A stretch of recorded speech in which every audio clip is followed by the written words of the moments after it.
Terima kasih kerana memilih channel ini. Sebelum kita mulakan video ini, sila pertimbangkan untuk menekan butang like, share dan subscribe dan aktifkan butang lonceng anda agar anda sentiasa mendapat info-info percuma pada setiap hari dari channel kami. Dan tinggalkan komen anda kerana komen anda amatlah dihargai. Terima kasih.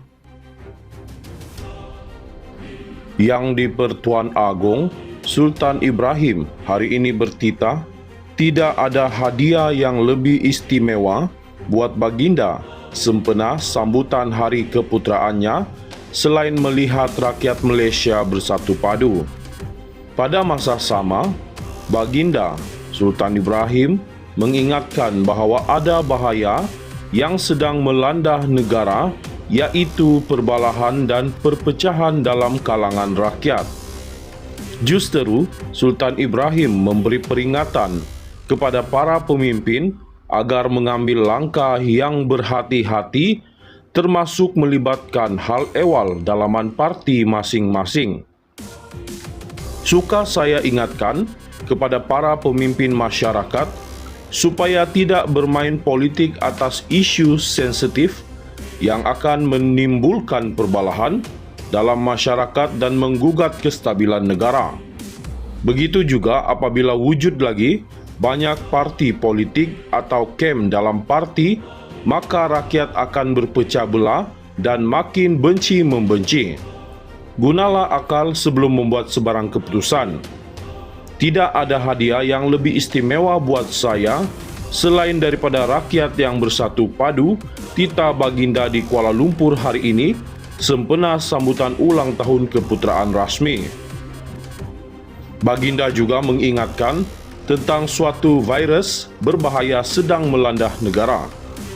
Menurut Sultan Ibrahim, virus tersebut sedang menular dalam kalangan orang ramai, malah kelihatan tidak boleh diubati. Baginda pun, bagaimanapun, baginda tidak menyatakan secara terbuka virus yang dimaksudkan itu. Awak fikirlah sendiri apa virusnya itu. Saya sering ingatkan perkara ini supaya kita tidak mudah lupa. Berilah saya hadiah perpaduan yang kukuh, katanya.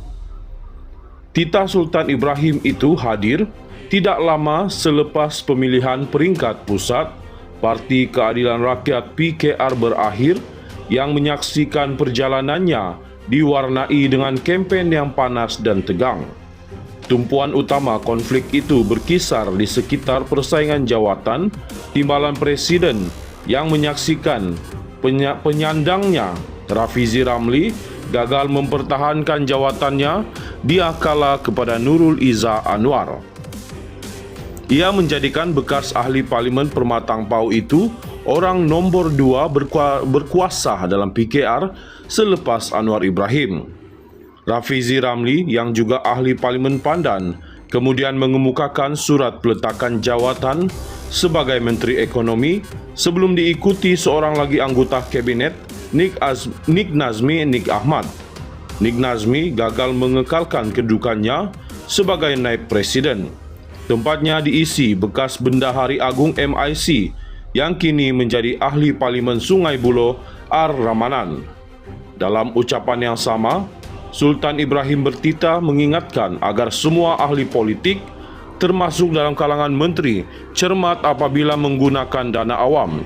Setiap perbelanjaan mesti dikawal rapi dan tidak boleh digunakan sesuka hati oleh menteri atau ahli parlimen untuk memancing undi sampai menyebabkan hutang kerajaan bertambah besar, titah baginda. Dalam kalangan penjawat awam pula, Sultan Ibrahim menitahkan supaya mereka menjalankan tugas dengan baik, berpandukan prinsip bukannya mengikut kehendak ahli politik. Semua agensi penguatkuasa mestilah berani, jangan sampai rakyat hilang kepercayaan dan tidak hormat uniform yang dipakai, kata baginda lagi. Yang di-Pertuan Agong Sultan Ibrahim hari ini bertitah, tidak ada hadiah yang lebih istimewa buat baginda sempena sambutan hari keputraannya selain melihat rakyat Malaysia bersatu padu. Pada masa sama, baginda Sultan Ibrahim mengingatkan bahawa ada bahaya yang sedang melanda negara, yaitu perbalahan dan perpecahan dalam kalangan rakyat. Justeru, Sultan Ibrahim memberi peringatan kepada para pemimpin agar mengambil langkah yang berhati-hati, termasuk melibatkan hal ehwal dalaman parti masing-masing.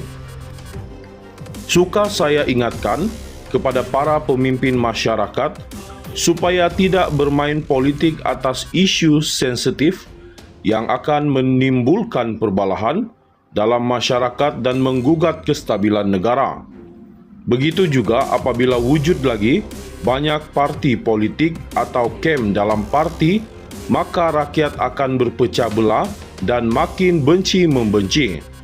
Gunalah akal sebelum membuat sebarang keputusan. Tidak ada hadiah yang lebih istimewa buat saya selain daripada rakyat yang bersatu padu tita baginda di Kuala Lumpur hari ini sempena sambutan ulang tahun keputeraan rasmi. Baginda juga mengingatkan tentang suatu virus berbahaya sedang melanda negara. Menurut Sultan Ibrahim, virus tersebut sedang menular dalam kalangan orang ramai, malah kelihatan tidak boleh diubati. Baginda pun, bagaimanapun, Baginda tidak menyatakan secara terbuka virus yang dimaksudkan itu. Awak fikirlah sendiri apa virusnya itu. Saya sering ingatkan perkara ini supaya kita tidak mudah lupa. Berilah saya hadiah perpaduan yang kukuh, katanya. Titah Sultan Ibrahim itu hadir tidak lama selepas pemilihan peringkat pusat, Parti Keadilan Rakyat PKR berakhir yang menyaksikan perjalanannya diwarnai dengan kempen yang panas dan tegang. Tumpuan utama konflik itu berkisar di sekitar persaingan jawatan timbalan presiden yang menyaksikan penyandangnya Rafizi Ramli gagal mempertahankan jawatannya, dia kalah kepada Nurul Izzah Anwar. Ia menjadikan bekas ahli parlimen Permatang Pau itu orang nombor 2 berkuasa dalam PKR selepas Anwar Ibrahim. Rafizi Ramli yang juga ahli parlimen Pandan kemudian mengemukakan surat peletakan jawatan sebagai Menteri Ekonomi sebelum diikuti seorang lagi anggota kabinet, Nik Nazmi Nik Ahmad. Nik Nazmi gagal mengekalkan kedudukannya sebagai naib presiden. Tempatnya diisi bekas Bendahari Agung MIC yang kini menjadi ahli parlimen Sungai Buloh R. Ramanan. Dalam ucapan yang sama, Sultan Ibrahim bertitah mengingatkan agar semua ahli politik, termasuk dalam kalangan menteri, cermat apabila menggunakan dana awam. Setiap perbelanjaan mesti dikawal rapi dan tidak boleh digunakan sesuka hati oleh menteri atau ahli parlimen untuk memancing undi sampai menyebabkan hutang kerajaan bertambah besar, titah Baginda.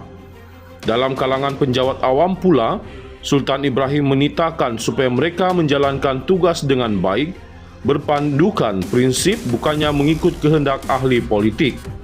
Semua agensi penguatkuasa mestilah berani, jangan sampai rakyat hilang kepercayaan dan tidak hormat uniform yang dipakai, kata Baginda lagi.